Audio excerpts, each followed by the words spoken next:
Les conditions requises pour exporter aux États-Unis sous couvert de l'AGOA seront dévoilées demain.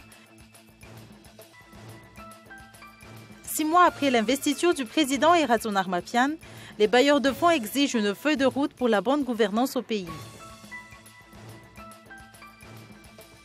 Le gouvernement allemand a annoncé aujourd'hui l'expulsion du chef des services secrets américains. Cette décision, rare entre alliés, fait suite à un manque de coopération des renseignements américains pour éclaircir leurs activités en Allemagne.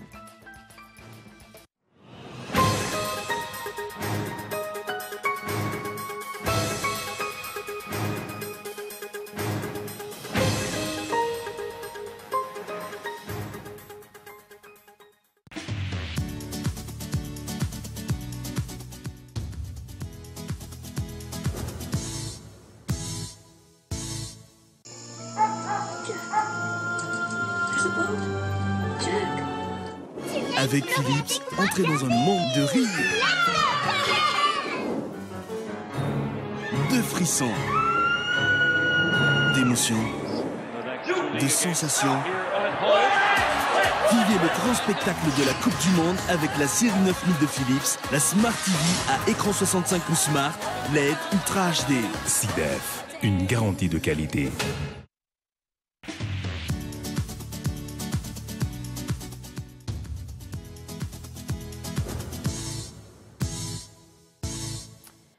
Bonsoir à tous, merci de nous rejoindre sur Cool TV pour ce journal en version française.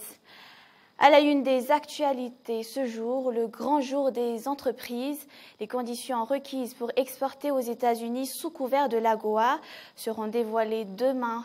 Les exportations ne seront plus limitées aux produits textiles. Le reportage de Niandre Ranjenarsou. Pour cette année, Madagascar peut exporter 7800 sortes de produits vers les États-Unis selon les facilités accordées par la loi américaine African Growth and Opportunity Act. Une vingtaine d'entreprises se préparent déjà à revenir à Madagascar dès l'annonce du retour de la Grande Île dans le cercle des bénéficiaires de l'AGOA. Sur les 32 bénéficiaires en 2009, seuls 11 ont pu résister à la crise et rester à Madagascar. Il y aura un bonus, d'autres produits autres que le textile peuvent profiter des avantages de la loi américaine.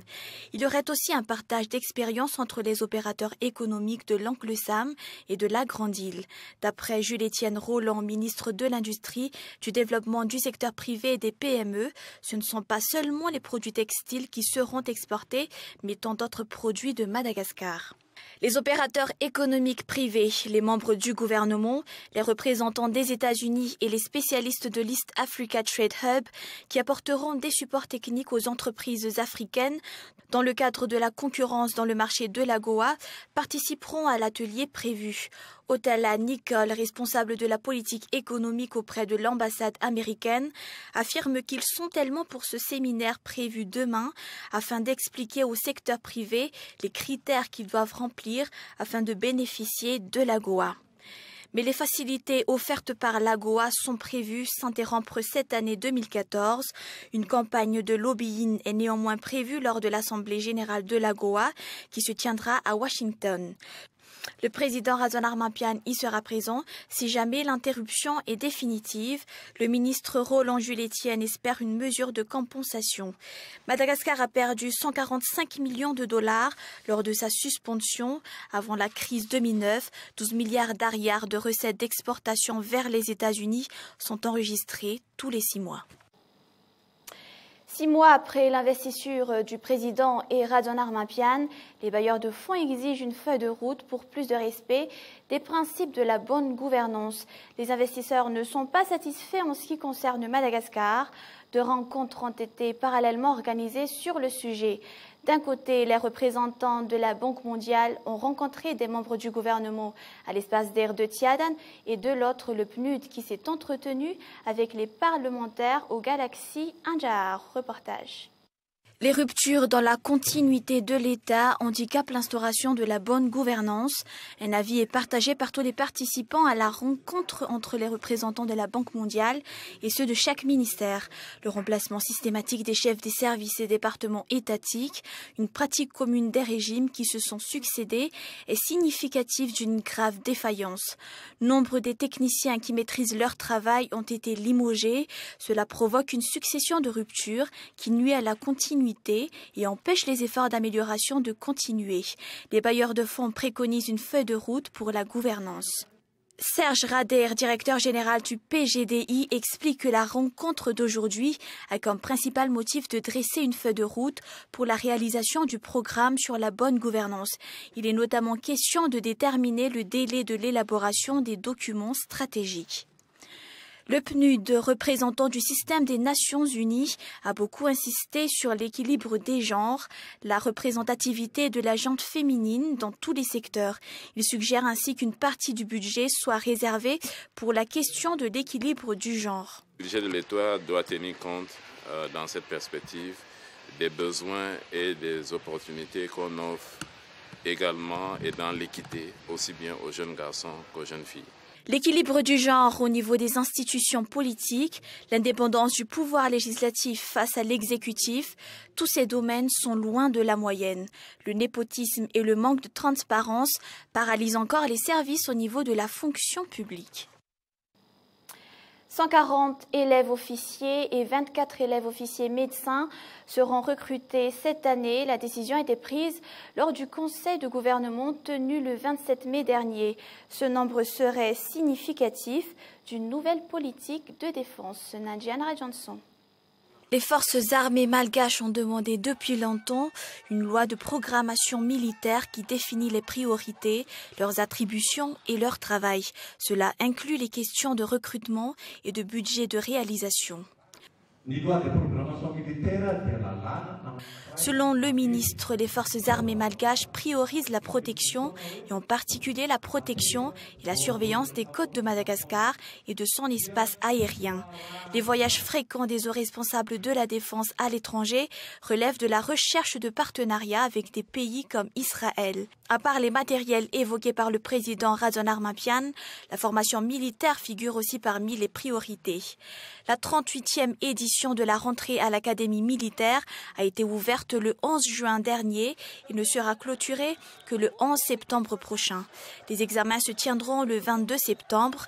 Il y aurait aussi des recrutements d'étudiants en 3, 4, 5 et 6e année dans la filière médecine.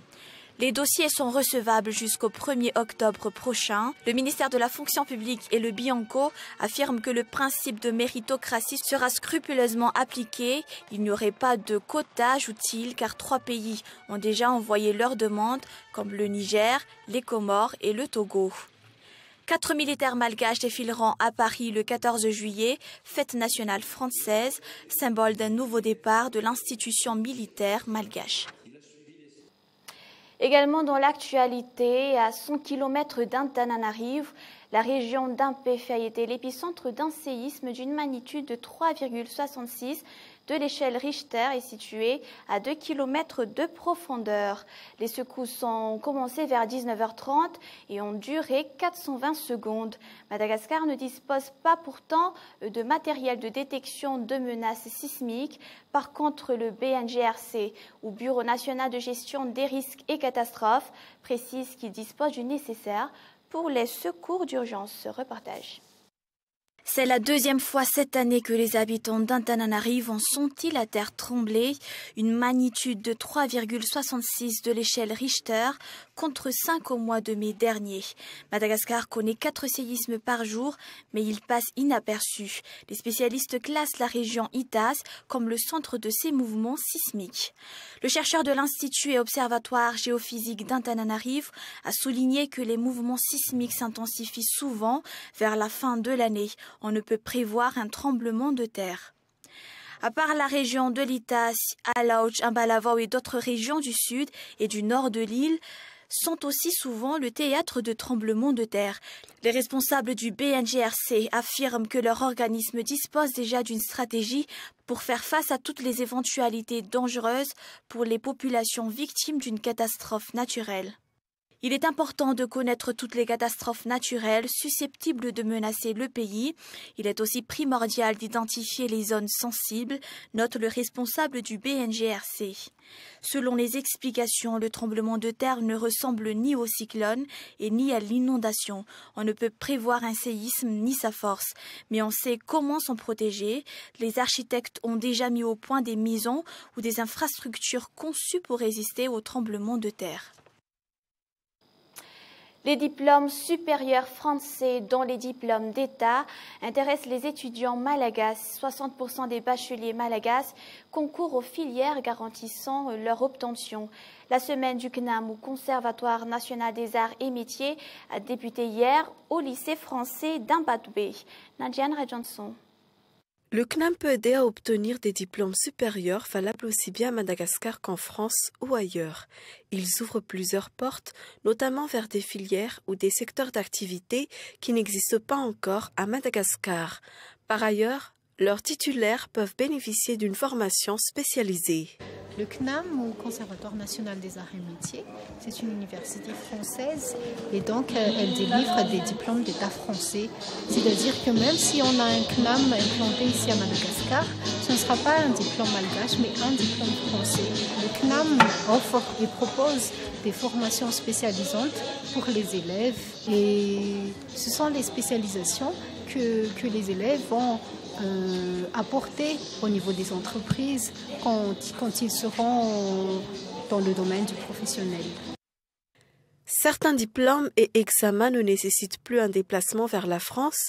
Ces documents officiels seront pourtant validés par le ministère français de l'Éducation nationale et ont la même valeur que les diplômes des grandes écoles de l'Hexagone. Côté organisation, les cours se font en ligne. Justement, c'est l'enseignement à distance et ça m'arrange par rapport à mes contraintes professionnelles. C'est parce que c'est celui dont j'ai entendu parler, oui. Voilà.